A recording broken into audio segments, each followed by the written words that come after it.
One-party rule results in censorship, false imprisonment, and worse.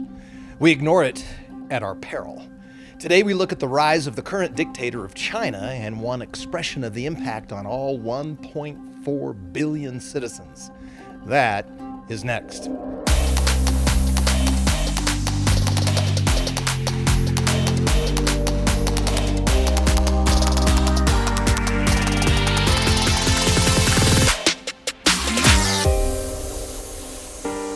Hey, welcome back to the Barry Farah Show, where we talk about culture, politics, and leadership from the perspective of freedom principles.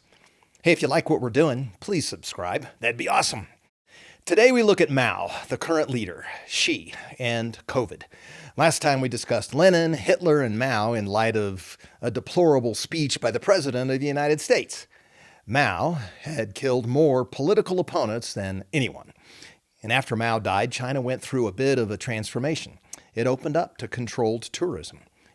In fact, the first time that I went to China, I took a large suitcase of Bibles into the country as a 20-year-old in the early 80s. I had paid to be a part of one of those few small groups that were allowed in, and no one checked my bags. At the time, most people still called Beijing Peking. In Peking, I gave the Bibles to a local pastor that I had prearranged to meet with. This connection was made prior to me going there. And he took those Bibles to his parishioners, who at the time had no other way to get them. At that time, China was on the brink of an economic explosion. Tourism was further relaxed in the 90s. It opened up to a few state-approved religious expressions, and then it opened up to some expressions of art and even modest debate on how to govern. And they had a massive invitation to companies, especially the United States Fortune 500. The deal was pretty straightforward. Our labor costs in the U.S. were pretty high. Theirs were very low. They would build what we designed. Now, over time, of course, they would steal the design too. But during this period, they introduced measures to attract long-term commitments from companies. And at that time, company executives would point to the self-imposed limit on political power in China as kind of partial justification for being there. The most notable was the term limits that were on the paramount leader. China's leaders didn't want to repeat the cult of personality like they endured under Mao. With over 1 billion people and a mix of some economic freedoms and government control and a lot of hard work, China became an economic juggernaut through the 90s and the early 2000s. They built skylines, factories, and airports that rival or exceed anything in the West. In fact, the airports are much more beautiful. There were certainly problems with intellectual property theft and bribery and such, but China had sort of built within the party a form of check with the Politburo board. They allowed other measures and some openness to discussion, but most importantly, they had term limits to the general secretary of the party, the top dog. The paramount leader would serve just 2 terms. It wasn't anything close to a constitutional republic like the United States, but the term limit thing, the irresistibility of the massive market, and the relatively out of sight, out of mind censorship and human rights issues, they were just easier to ignore since they didn't really impact the United States widely until much later. Then, the current leader Xi came to power in 2012. He systematically implemented measures to secure unchecked power. In 2018, he got the legislature to remove term limits for his post. He also has promulgated mondo pictures of himself all over the place in something that's called Xi Thought, as in X-I, him, thought, resurrecting the cult of personality concern. So when he came in, he increased censorship, he cracked down on free speech, he implemented national laws upon Hong Kong, who had been this bastion of freedom previously. He deployed mass surveillance, and he had the imprisonment of at least 1 million people who have religious beliefs that he doesn't like. Now, I'm sure we'll circle back to Xi on other matters in the future, but today we're going to just look at one expression of his unchecked power, and that is his crazy, nutso, zero COVID policy that is still affecting all 1.4 billion people. There's a gal by the name of Li Yan who writes for the New World column with a focus on politics in China. The title to her article is, "While the World Has Relaxed Restrictions on COVID, China Clamps Down." Her article on the current COVID-related conditions in China were published on September 9th, and I'm going to borrow from her report. Li first takes us to southwestern city Chongqing. So to set the scene, you've got 100+ degree heat, and at the same time, when you're outside, you smell the smoke of a nearby August forest fire. All 10 million people stood in that heat to get COVID tests that day. There were two cases of COVID detected that day. One case out of every 5 million people. A week earlier, in Xiamen, pandemic workers swabbed the throats of fishermen. And then, almost beyond belief, the pandemic control workers tested their catch of fish and crab. In Chengdu, there was an auto show in early September. The cars got swabbed for COVID. Seriously, a car. An earthquake hit Luding County, which killed at least 86 people. The residents were seemingly more worried about compliance than their safety from the real emergency. And no wonder. Local government has conditioned the residents to make sure they got tested for COVID every day. The Xi-led Chinese Communist Party clings to its zero COVID policy while the rest of the world moves on. This policy mandates compliance of 1.4 billion people. Now, China has a landmass that's about the same as the United States, but it has more than 4 times the people. So just to kind of get the feel for it, every time you get stuck in a traffic jam, just look around you and multiply by 4.3. That's China. And pretty much everywhere you are, just multiply by 4.3. And every one of them are getting tested for COVID. Of course, a large chunk of people don't like it, but it seems just about everyone complies. The Zero COVID campaign is probably the clearest test to the power of Mr. Xi. He's proving that he is capable. I mean, he's just as capable of mobilizing the masses as Mao was. Now, Mao didn't care that people starved to death or that the country was thrown into chaos during the Great Leap Forward in the Cultural Revolution. Mr. Xi doesn't seem to care that his COVID campaign has been extremely disruptive. Mr. Xi says that China's top-down governance model is superior to that of liberal democracies. He refuses to abandon his lockdowns, his mass testing, and his quarantines. He just won't look at the evidence. Now, the rest of the world has learned to ignore or coexist with the milder variants that emerged this year. Yet, this chemical engineer is so driven by power that he won't change course. As of early September, 49 Chinese cities were imposing some sort of lockdown measures, affecting around 292 million people. That's up from 161 million people in the previous week. 130 million increase in 1 week. And that's according to the investment bank Nomura. It's taking a serious economic toll. At the beginning of the year, Nomura expected China's economy to grow 4.3% in 2022. After the successive rounds of continued COVID lockdowns, it lowered its forecast all the way down to 2.7%. The Communist Party has defended its policy, saying that relaxing the COVID restrictions could cause widespread infections in a country with limited medical resources and a large population of older people. So, how do you get that many people to do what you want? Well, fairly easily. The Chinese Communist Party said it would crack down on any speech or behavior that distorted, questioned, or disapproved of the policy. You know, the amazing thing is that most people buy into the narrative and willingly act as foot soldiers in the party's fight against the virus.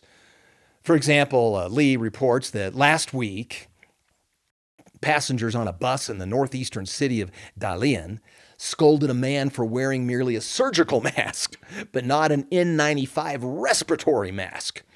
The local government had just made the bigger, more expensive mask a requirement just a few hours earlier. But no matter. Everyone knows they're on surveillance. So what do? While they're on this bus? They yelled at the man, "Get off the bus! You're wicked!" One of the passengers called the police. They got on the bus and they escorted him off the bus. Unchecked power is a scary thing, and it gets delegated down. Dalian is a city of 7 million people. They reported 40 COVID infection cases that day. 1 out of every 3.5 million people. They were all asymptomatic. That is 0.00005%. The next day, the government locked down the city and all public transportation. Fear and loss of comfort are really strong drivers. No matter how bizarre, absurd, or illogical the rules are, most people follow them without question. They almost all comply. It's the result of generations of acquiescence. When China's national team played in the 2022 Asian Women's Volleyball Cup in the Philippines, just in August, the players followed instructions from their higher-ups to wear masks at all times. Now, have you ever been to the Philippines in August? I have. Think Dallas plus. It is sweltering. Anyway, the superior women's Chinese team lost their first set against Iran. The team won the match after the players were allowed to take off their masks. They played better when they could breathe. Who would have thunk? A woman living in a small city in northwestern China shared with Lee photos and videos of actual pandemic life in her little small town last week.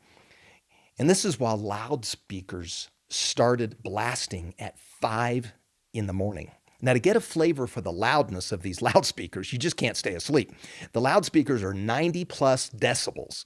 It's a total intrusion into your home, concert level sound. What was so urgent? The residents needed to get tested that day, like every day.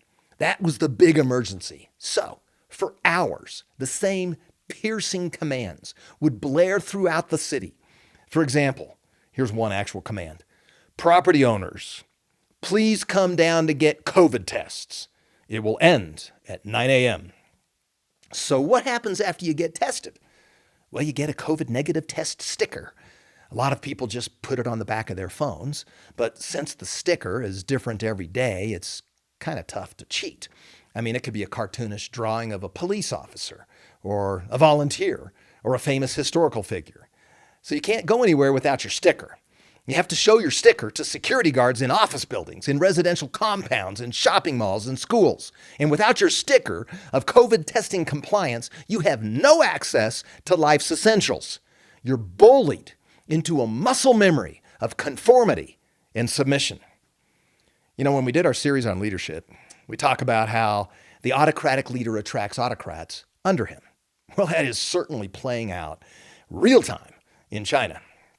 Local authorities have become increasingly harsh in punishing those who don't follow zero COVID rules. Lee reports that people are detained by the police for 5 to 10 days for failing to get COVID tests. Goodness. Our leftist district attorneys let hardened criminals out of jail in less time. Anyway, officers in the northwestern province of Shaanxi, actually Shaanxi, detained a 20-year-old man for 5 days in August because he had skipped 2 COVID tests and had ridden a bike. Think about how terrible that behavior is. His behavior posed risks of spreading the virus, they said. This level of autocratic control is further expressed by the physical uniform that's worn by the authority. The pandemic control workers wear these ridiculous white hazmat suits. Doesn't matter what the temperature is. They embody the absurdity and the brutality of the campaign. They're named the Big White, and they're everywhere. No kidding. They've been spotted on horseback out in the hinterlands to test Tibetan herdsmen. This is just crazy land. They even trudged through heavy snow in China's westernmost county last winter to swab the throats of Border Patrol agents. These guys are out on a remote, snow-covered fence, and they're a threat to zero COVID policy? But it gets even more nutso. They even regularly tested the staff in China's research stations in the Antarctica. No, I'm not kidding. So let's break this down. The Antarctica, with 1.2 million more square miles than all of Europe and less than 5,000 people at peak could pose a huge COVID threat.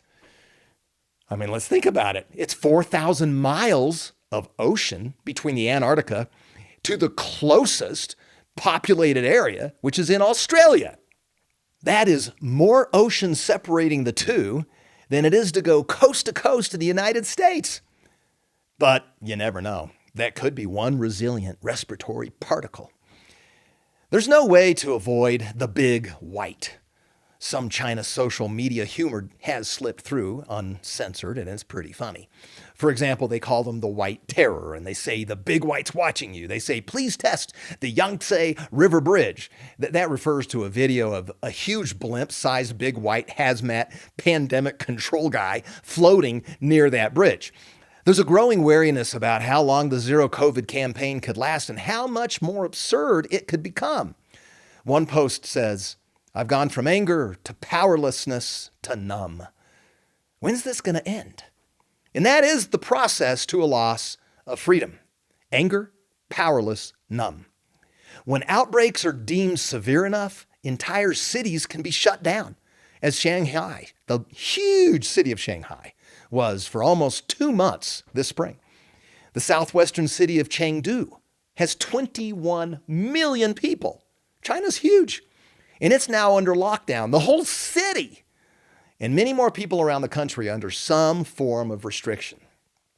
China's efforts to control the virus have been a great hardship for so many millions of people, and a tremendous, at least inconvenience, for many, many millions more. People undergoing lockdowns often complain of struggling just to get food or other necessities. In the southern city of Guiyang, where areas have been under lockdown this last week, the local authorities apologized to residents of one district, acknowledging they hadn't been given sufficient access to food and just normal supplies. You know, when I read a report like this, it's way beyond sad. It's totally unnecessary. The problem with bad leadership like this is it does no good for the people, and there's just no place for humility. After causing so much harm, Xi has himself in a box. He has greatly reduced the benefits of herd immunity in his country by trying to control everything. According to the investment bank Nomura, as many as 291 million people are now affected by lockdowns or other control measures this week, up from 161 million the previous week. I mean, that is a very bad-looking picture. I mean, the picture is not pretty as China continues to battle the broadest wave of COVID infections they've had so far, Nomura analysts have said. So, how did Mr. Xi get so much power? Well, you know, he is a member of the Princelings, which is a group of descendants of early Chinese communist revolutionaries. So he's kind of part of this select group. And he is smart. He's a chemical engineer. He went from worker soldier to governor of a coastal province in 1999. And from there, he kept on going up the ranks until becoming the absolute top dog. He was very skilled at maneuvering up through the party. And when he got there, he knew how to deploy an autocratic outcome approach. He pulled off a do-as-I-say schematic to everything he did.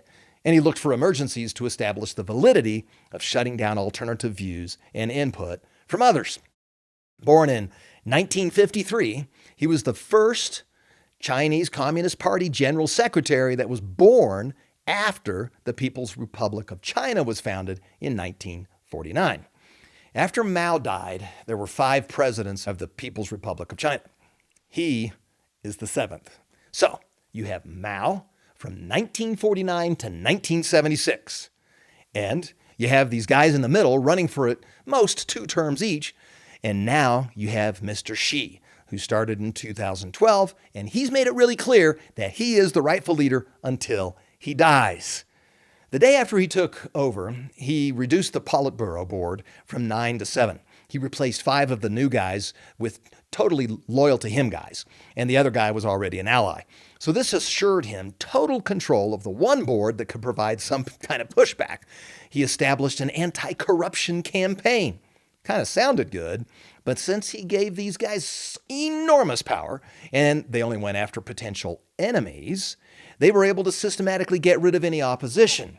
This campaign forced the resignations of 120 high-ranking officials and about a dozen military officers. some executives at state-owned companies, and other national leaders.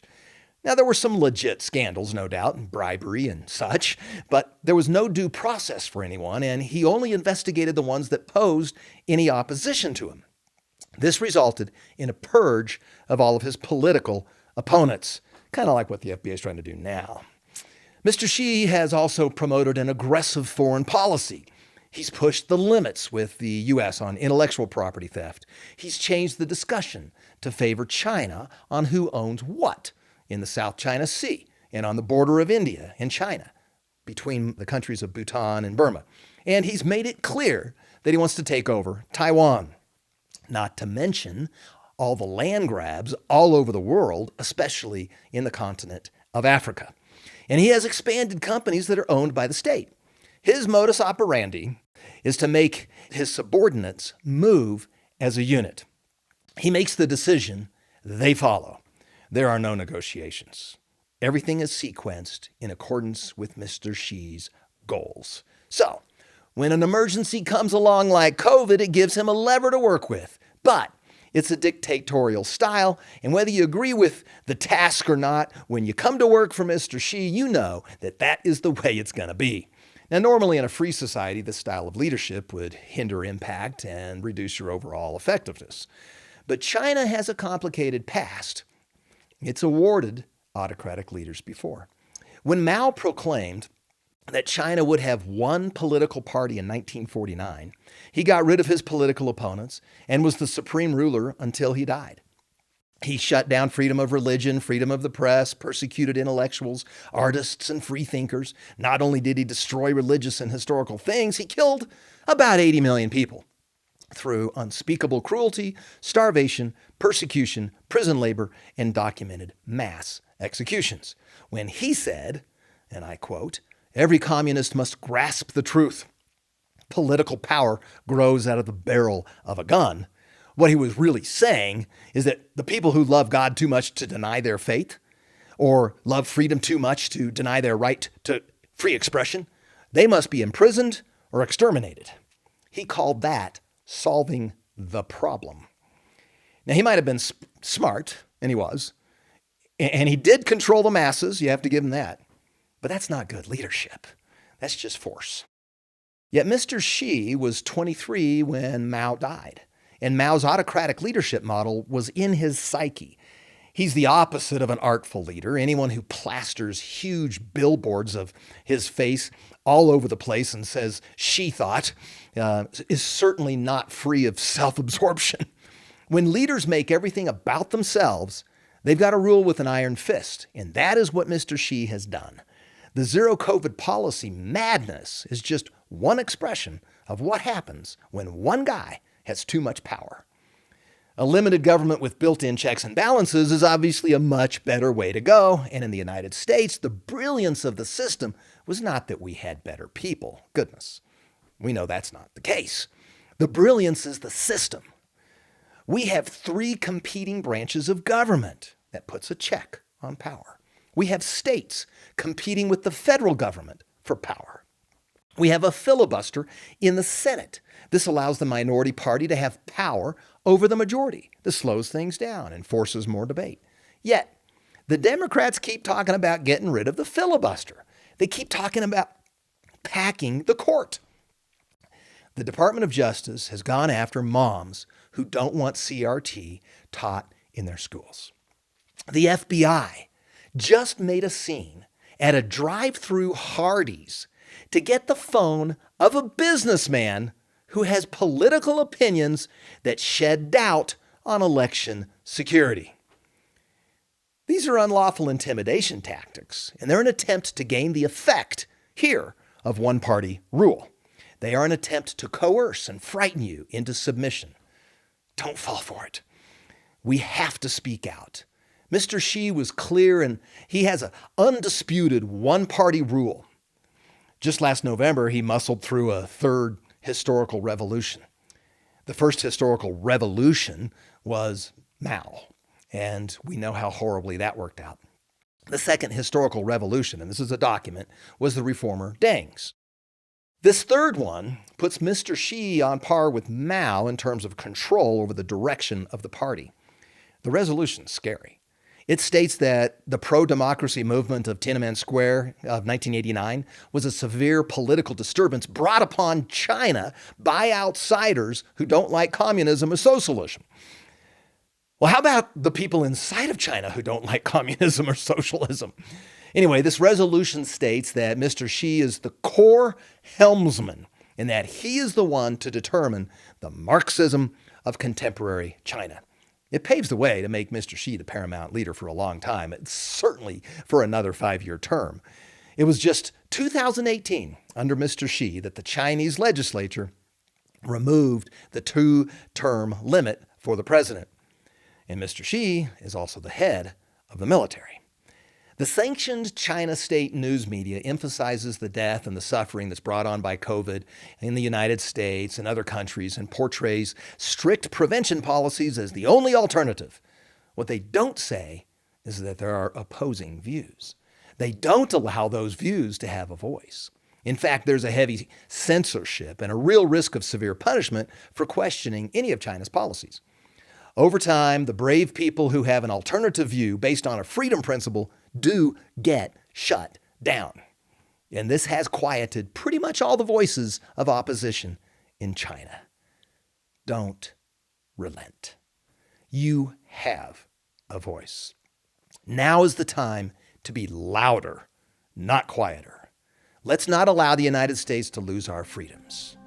To your freedom, God bless you. Hi, I'm David Farah. Thank you for listening to my dad's podcast, The Barry Farah Show, Culture Shift. Click subscribe now to be sure you don't miss an episode. Share this podcast with your friends on social media and give The Barry Farah Show your 5-star rating. See you next time.